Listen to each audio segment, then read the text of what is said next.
I'm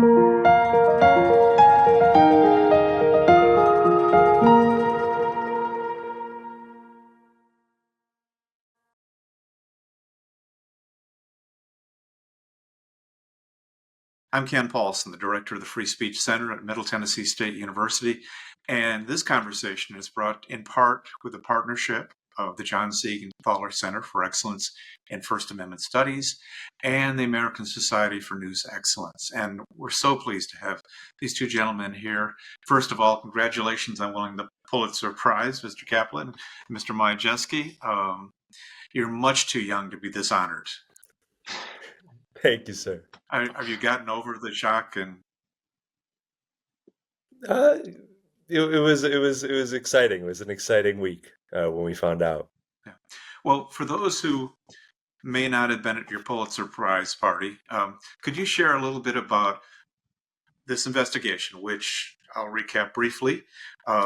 You determined that initially that Supreme Court Justice Clarence Thomas had been the recipient of extraordinary gifts in terms of travel, luxury experiences, and that these kinds of opportunities, which added up to more than in millions of dollars of benefits, were not reported, which is theoretically required by Supreme Court justices of the United States. Tell us what was the bottom line to your reporting. What did you discover that no one knew before?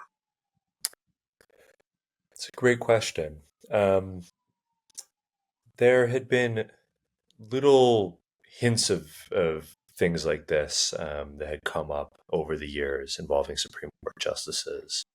But I think really no one had any sense of the scale of this. We're talking luxury in Clarence Thomas's case, who was accepting luxury vacations essentially every year for decades from billionaire political donors. And that's private jet flights around the world, international super yacht vacations. And along with that was getting other benefits like private school tuition for essentially his adopted son, getting money for his mom's house and having it renovated for free, and her being able to stay there for free. And all of this was happening in secret. And so that was, I think, the main fact that we brought forward. And then also something I think a lot of people, including us, didn't fully appreciate prior to these stories. I think the kind of root issue here was what's different about the Supreme Court compared to the rest of the federal government. Whereas even members of Congress face all sorts of ethics rules that govern their conduct as public servants and are intended to keep our government functioning above board. And the reason these gifts were possible was for very, very, very long time, the Supreme Court has been essentially the only part of the federal government without any rules when it comes to ethics. And so I gather the reason for that was, first of all, there's not a lot of scrutiny of the Supreme Court in the past. They're not elected every few years, so they're not people looking closely at their records or their finances, but also kind of a sense that the Supreme Court was beyond such tawdry behavior.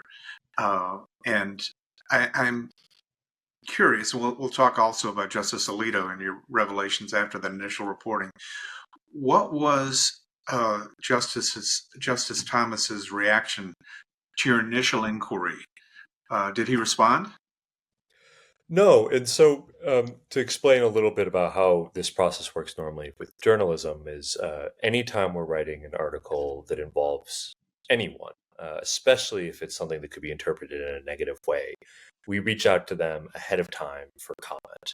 And we call this the no surprises process. So we send them everything that we're thinking about including in the article in detail, so that they know what's coming and have an opportunity to add context, to weigh in, to provide their perspective. And we do this out of fairness, and we do this also because we think that's the best way to get the full truth. And so we did this with for every article we published involving Justice Thomas. We reached out to him with all of these details. He never responded to us once, and seems to most as a kind of policy to not engage with the press when they're writing about him. The one kind of exception to this in Justice Thomas's case was he, after our first story came out about these secret gifts, and it created a lot of controversy in Washington, D.C., he released a kind of brief statement defending himself and saying that this billionaire who was giving him gifts was a friend. He acknowledged he joined them on some vacations. He phrased them as family vacations, and he said that his understanding is that he didn't have to make any of this public. Alex, when I see notations about your work, it often has to do with the research behind the story. And I was just sort of stunned at, in the newspaper business, in the news business, there are paper trail stories rarely pursued by television because they have no visuals. And you all came up with audacious photos of Justice Thomas vacationing with a lot of people with tremendous power from the political right. And you also, you managed to track the money. And was there a point where there was a thread that was unraveling and you just followed that thread? I think it was a pretty kind of organic process with the three of us, and in addition to some other colleagues along the way, kind of, picking up a thread here. It could be like a photo that was in an archive, so a university archive, and then sort of trying to dig more on that. And eventually, it just got to a point where we had a huge amount of information. As part of my job, I spent a lot of time looking for people that might know, pertinent information to the reporting question that we have at hand. So we built a huge spreadsheet, a Google spreadsheet full of names of people, thousands of names, probably talked to hundreds of those folks over the course of the year. But yeah, I mean, it's hard to kind of succinctly sum it all up, but just to say that, we all work sort of in concert with one another, bringing one thing to the table, sort of, going down that rabbit hole as far as it takes us. Thankfully at ProPublica, we kind of have the luxury of time. And so it really did allow us to chase kind of those rabbit holes and get to the bottom of things. Well, you've hit on something important. You are blessed to be working for ProPublica. Journalism is not, as an industry, is not in terrific shape. But you have found the one place. It's nonprofit and totally committed to investigative work and accountability. So congratulations for doing that. But can you tell viewers of this and listeners of this how ProPublica is different from even very good jobs at the New York Times? Yeah, so I mean, if people aren't familiar with ProPublica, we're a nonprofit, and so that's one of the first main differences. And we were founded in 2008 by one of the top editors of the Wall Street Journal and one of the top editors of the New York Times. And the goal was to come up with a new model for journalism, because news, it's been a difficult few decades for the news industry, and the kind of old-fashioned, in-depth shoe leather reporting was starting to die out at local papers, at even at big publications was getting smaller. And so they had the idea that a nonprofit might be able to foster this. And so how ProPublica works is, our mission, our goal is to simply write articles that have the potential to have an impact in the real world and make people's lives better. And we, we're not under pressure like the many, many excellent reporters at the Times, Journal, Washington Post are to publish a story for tomorrow's paper. We have the ability to be slow and methodical and talk to lots and lots of people and try things that don't work, and often spend months or in some cases even years on a single story, trying to get it right. And what's amazing about ProPublica is that, there have been startups in the media for very many years, but it went from 0 to 120 just like that. I mean, it began being a major award winner in the industry instantly, which is remarkable. So let me ask you a question about newsroom resources, which are relatively scarce these days. But when I was editing newspapers, if a reporter wanted to do investigative work, they'd come in, and I actually treated it like a contract. It would be, tell me what you think you're going to investigate. Tell me how many weeks you need off to do this job right. And tell me what it is that makes you smell news. What is it that if I give you 2 months off that you think, not necessarily what you're going to find, but what you're beginning to find that makes you believe this will be fertile? At what point, what did you have to take to your senior editors and say, yeah, I want to enlist about 5 people in this, and a lot of resources, a lot of time. And where was that tipping point? What intrigued them enough to say, go for it, Josh? It's a funny story. I mean, our initial pitch was pretty modest, extraordinarily modest. It was Justin and I kind of between projects trying to figure out what we wanted to do next. We're chatting in the newsroom and thought maybe we should try reporting on judges.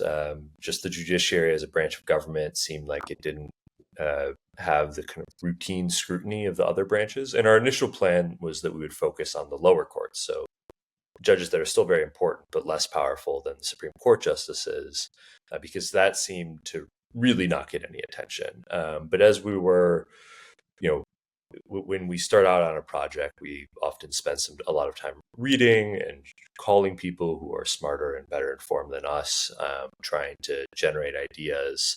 And we came back across the circumstances behind around Justice Scalia's death in 2016, and he passed away while he was on a free hunting trip at this exclusive hunting lodge in Texas owned by a wealthy businessman.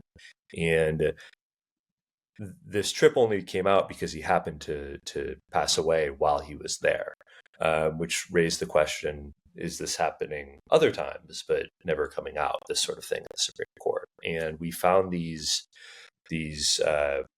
records from the U.S. Marshal Service, which was kind of doing security sometimes for the justices when they travel. For all 9 justices,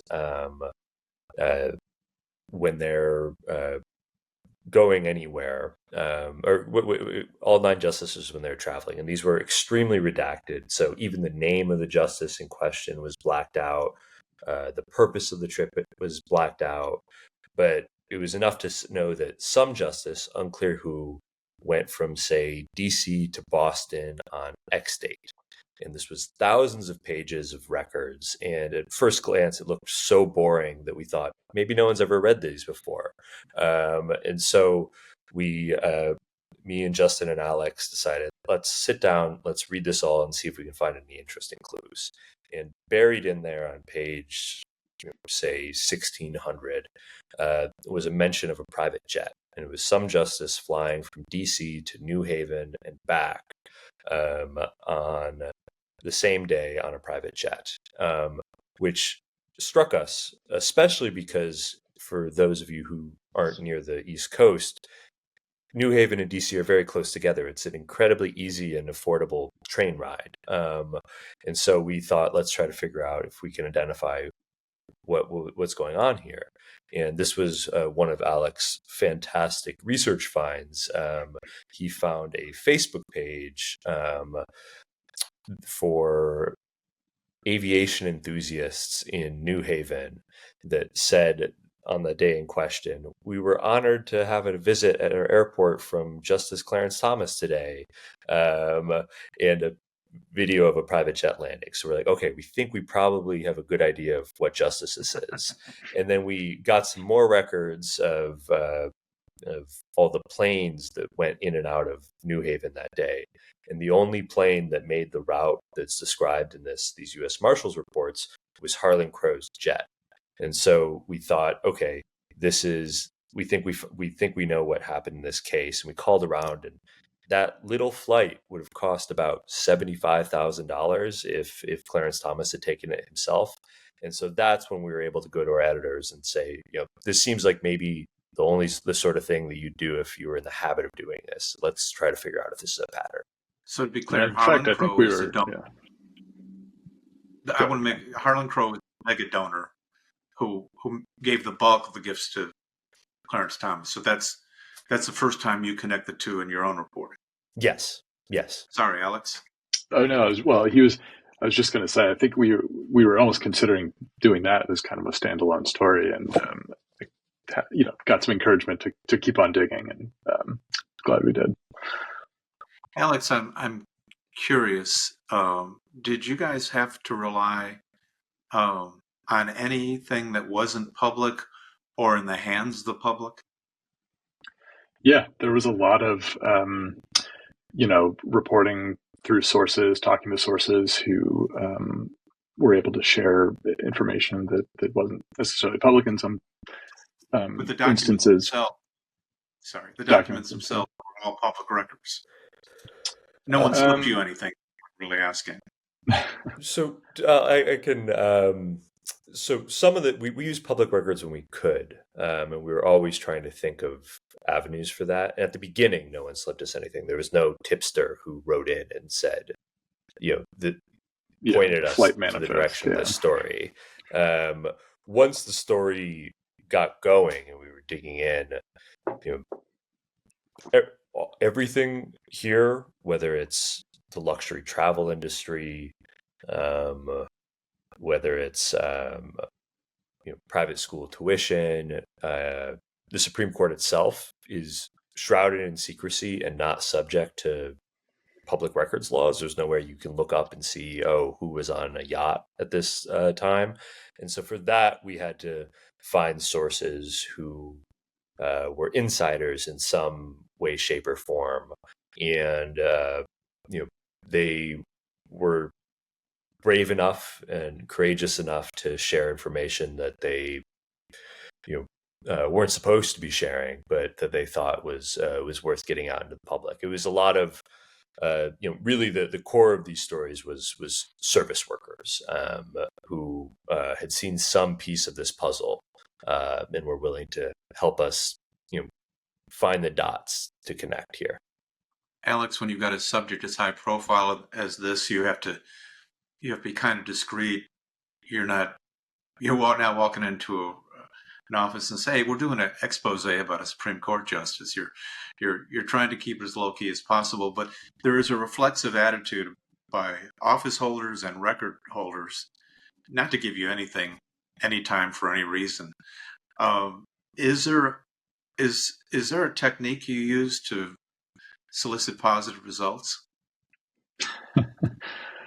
I guess it depends on what kind of record we're talking about. I mean, I think we put in a lot of thought when we're kind of reaching out to sources to try to connect with them on some sort of human level and lay out the thing we're curious about in as honest a way as we can. I mean, I think just, I don't know, connecting with people on that level helps establish a sort of trust.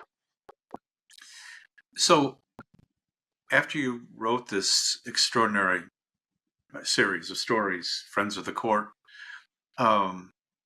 what was the reaction of the governmental universe? In other words, people who would react to this would be the three branches of government, and the ones who would be most concerned, I would think, would be the judiciary. Was there an immediate call for reform from any branch? Yes, there was. I mean, so within Congress, immediately, the day our first story published, there were, uh, you know, members of Congress calling for kind of sweeping ethics reform at the court to actually bring enforceable ethics rules to the court. There was even talk of impeachment of Justice Thomas, although that was never realistically on the table. And that ultimately fizzled. It became a very partisan issue whether or not there should be ethics rules at the court, which was interesting because that actually, even just a couple years before, hadn't really been the case. This had been something that members of both parties had been in favor of. But there's still some investigations in the Senate that are ongoing, but Congress has had, I think, the most energy about this, but not as much in terms of impact. Within the judiciary, at the lower court level, we talked to judge after judge, liberals, conservatives, even just judges who are friendly with Justice Thomas, who told us, I would never in a million years do something like this. I don't even let my lawyer friends buy me lunch because they sit in this unique position of public trust where they have appointed to court for life, and they take that somber responsibility extraordinarily seriously. And the court, there've been calls for, for decades, there have been calls for the court to have more ethics rules and to have even just a code of conduct, which it doesn't have. It didn't have. And the court has for a long time resisted that. But by the end of the year, the Supreme Court, by the end of the year of our stories, the Supreme Court adopted a code of conduct for the first time in American history, which is a flawed document. There's been a lot of critiques of them not going as far as people want them to in terms of reform, but it was a major step. It was something that has never happened before. To me, the most mind-boggling thing about your reporting is that if Clarence Thomas had reported everything, there's no crime, there's no misconduct, it's perfectly fine. And that's just astonishing. I do think your reporting probably tamped down that behavior, whether it eliminates it or encourages people to receive those gifts in some other manner. You never know, but it's true public service. Let me ask you, you're both, I joked earlier, young men to have achieved an award usually given to people who have just reached the summit of their career. But you were messing with the U.S. Supreme Court justice. This could have easily blown up on you if you'd gotten anything wrong. Game over. No ProPublica, no career in journalism. You're done because you're playing at the highest levels of American journalism and focusing on, not targeting, focusing on one of the most powerful people in American government. Did that ever give you pause? And if not, why the heck not? Yeah. You want to go, Alex? Well, I was just going to say, I think we all had,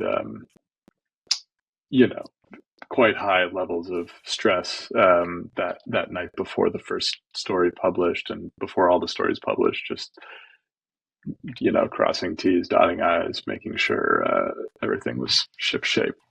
Yeah.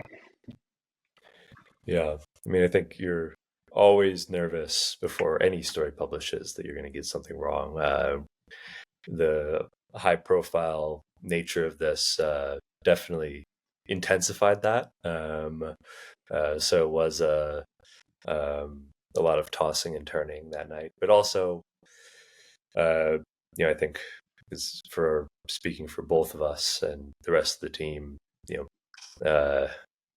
if we weren't nervous about a story before it came out, we'd feel like we hadn't done the right story. It's kind of seeking out the biggest, the most contentious areas to report on. Well, you guys have been generous with your time. I've got just two more questions. One is that now you've done this intensive, comprehensive story that revealed arguable wrongdoing at the highest levels of government. I suspect it's not, I don't think you've probably done a story of this scope before in your career. What did you learn from this experience that will serve you well as you do investigative work moving forward? It's a great question. I mean, there's a million little tricks of things that worked that we'll use again, and ways of combing through records, things I picked up from Alex and Justin and other members of the team, or just that we kind of made up on the fly that happened to work. For instance, I'm going to be very attentive to university archives now, because that was a key. That was one of the few ways we were able to get public records in many of these cases, and has become kind of a habit for all of us now to always check and see, if some public figures passed away, what university is holding their life's work. And I think overall, one lesson here was that even when we were starting on this, it seemed like the Supreme Court would be the least ripe area of the judiciary for us to report on, because it's obviously very expertly covered by fantastic journalists at the top papers. But it was a good reminder that in some cases being naive can be a benefit, can be an advantage. We had our own kind of sense of what's interesting that was very non-expert as we were starting to dig into this. And we're talking with law professors and being like, well, they think that's interesting, and I'm sure it's important, but that doesn't really speak to me as a layman. And also, because we had no sources, we had to find it, get a little creative with finding sources, and that led us far away from Washington to people like these service workers who were able to tell us something that a lot of people in Washington didn't know. Alex, any takeaways for you? Yeah, I mean, I guess kind of to echo Josh, it's a bit of a cliche, but like that old the adage, like to turn every page, is really comes to mind for me. I mean, some of these things that we found were really buried in stacks of documents that we had no business sort of like with the right mind going through the level of detail that we did. So I think that's a good sort of sticky note thing to like put on your desk wall. Well, let me ask you this. This conversation will be shared with a lot of high school journalists, people working on the student paper, student television station, radio station.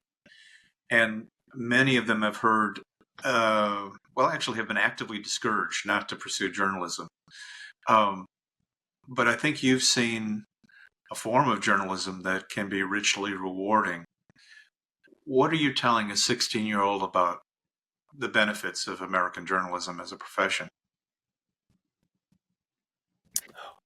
I can go first. I couldn't imagine doing anything else. It is it is so satisfying and rewarding. I mean, it's you get to pick topics that you find interesting and try to learn something that you didn't know before and maybe no one else knew before. And you do it by trying to solve puzzles and piece things together, and by meeting and talking with a lot of people that live a life that's far more interesting than your own. And so it's this kind of constant process of discovery. And I know people like to there's reasons to feel sad about the state of the industry, but there's still a huge amount of opportunities to do exciting work. Well said. Alex, do you have anything to share? Yeah, I mean, I guess again to Josh's point, like there's few professions that kind of give you license to pick up the phone and call anyone that you want and say, well, I'm a journalist and I'm trying to learn more about this topic, or whatever the case. So that part is immensely gratifying, and just you're in sort of a perpetual like university mode of just learning about new topics and trying to become an expert and working with smart colleagues and learning from that. So if that sounds appealing to you, I think that's that's a good thing to kind of keep in mind. And there's there's tons of stories out there that aren't being covered, and get out in your community, even at your school, whatever the case. Find something to get obsessed about. That's great. Well, again, thank you for your time and congratulations on, I don't want to say a perfect piece of reporting. There's no such thing, but it is so rare to make allegations that in the end can change the path of America. And that's a pretty big deal. So Joshua Kaplan, Alex Mierjeski, thank you so much for your work and for the conversation. Thanks, Thank you Ken. so much, Ken. It was a pleasure.